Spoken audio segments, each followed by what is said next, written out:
உலகத்தில் அன்பு கொடுக்கறதுக்கு பல ரகம் இருக்குது. கரெக்டாக? ஒருத்தங்க அன்பாகவே காட்டுவாங்க. ஒருத்தங்க வழியாக அவங்க கோபத்தை அன்பாக வெளிப்படுத்துவாங்க. ஒருத்தங்க கேர் பண்ணியே நம்மளை சாவடிப்பாங்க. ஒருத்தங்க நம்மகிட்ட சண்டை போட்டே கொல்லுவாங்க. ஆக மொத்தம் ஏதோ ஒரு வகையில் அவங்க அன்பை வெளிப்படுத்திக்கிட்டே இருப்பாங்க. ஆனால் இந்த அன்பு எப்படின்னா, உங்கள் மேலே இப்போ நீங்கள் அதிகமாக ஒருத்தங்க அன்பு வச்சுருக்காங்கன்னு வச்சுக்கோங்களேன். நீங்கள் கேவலமாக ஒரு விஷயம் பண்ணால் கூட அது அவங்க ரைட்டு தான், ஒன்றும் பிரச்சனை இல்லை, சமாளிச்சுக்கலாம், சரி பண்ணிடலாம் அப்படின்னு பாசிட்டிவான வைப்பில் அதை எடுத்துப்பாங்க.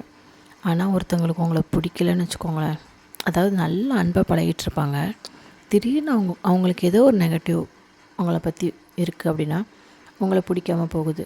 அப்படிங்கிற சூழ்நிலைக்கு அவங்க மனசு தள்ளப்படும் போது என்ன ஆகிடும்னா, நீங்கள் பேசுகிறது பண்ணுறது எல்லாமே தப்பாக போயிடும். ஆக்சுவலி அந்த நிமிஷம் நீங்கள் பண்ணுறது தப்பாகவே இருக்காது, ஆனால் அப்போயும் அது அவங்க தப்பாக மட்டுமே யோசிப்பாங்க. அதுதான் இங்கே உலகத்தோட மிகப்பெரிய சாபம். என்னென்னா, உண்மையான அன்புக்கு எந்த அளவுக்கு வேல்யூ அதிகமோ அதே மாதிரி வெறுப்புக்கும் வேல்யூ அதிகமாக இருக்குது. நீ எவ்வளோ லவ் பண்ணியிருந்தாலும் சரி, எவ்வளோ அன்பு கொடுத்துருந்தாலும் சரி, உன்னை பிடிக்கலைன்னா அதுக்கு அர்த்தம் பிடிக்கல தான். அதுக்கப்புறம் நீ பண்ணுற எல்லாமே தப்பாக மட்டும்தான் அவங்க கண்ணுக்கு தெரியும். ஒருத்தங்க உங்களை வெளியே என் கூட இனிமேல் பழகாத, எனக்கு நீ வேண்டாங்கிறத ஓப்பனாக சொல்லணுங்கிற அவசியம் கிடையாது.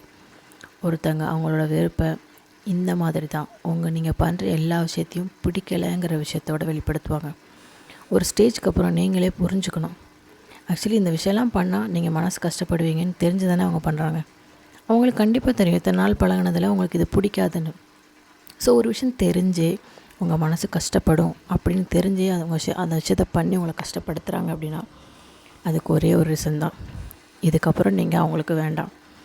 இதை அவங்களால ஓப்பனாக சொல்ல முடியாமல் கஷ்டப்பட்டுட்ருக்காங்க. அன்புங்கிறது கூடவே இருந்து காட்டுறது மட்டும் இல்லை. ஒருத்தங்க நம்ம வேண்டான்னு ஒதுக்க ட்ரை பண்ணுறாங்கன்னா விலகி போயும் அந்த அன்பை நீங்கள் வெளிப்படுத்தலாம். இன்னொரு விஷயம், இன்னொருத்தங்க மேலே இருக்கிற அன்புனால உங்களை அப்படி ஒதுக்குறாங்க அப்படின்னா உங்கள் வேல்யூ அவங்களுக்கு புரியாதப்போ அவங்க கூட இருந்து நீங்கள் என்ன செய்ய போகிறீங்க? கரெக்ட் தானே?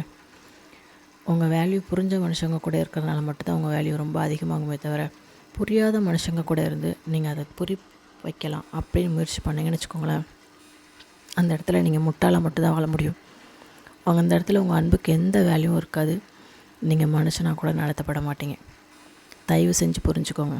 ஒருத்தங்களுக்கு உங்களை பிடிக்கலைங்கிறத ஓப்பனாக சொல்ல முடியாமல் கஷ்டப்படுறாங்கன்னா நீங்களே நீ நல்லா இருன்னு சொல்லிட்டு விலகிடுங்க.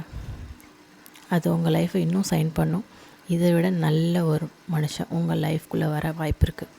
உங்களை ரொம்ப கேர் பண்ணி பார்த்துக்கவும் வாய்ப்பு இருக்குது. ஏதாவது ஒன்று இழந்தால் மட்டும்தான் இன்னொன்று கிடைக்குங்கிறது எந்த அளவுக்கு உண்மையோ, இப்படி ஒரு மோசமான மனுஷங்களை இழந்தால் மட்டும்தான் ஒரு நல்ல மனுஷன் உங்கள் லைஃப்குள்ளே வர முடியுங்கிறதையும் மறந்துடாதீங்க. யோசிச்சிங்கன்னா உங்களுக்கே புரியும் நான் என்ன சொல்ல வரேன்னு. ஸோ இந்த வீடியோ உங்களுக்கு பிடிச்சிருந்துச்சுன்னா லைக் அண்ட் சப்ஸ்கிரைப் பண்ண மறந்துடாதீங்க.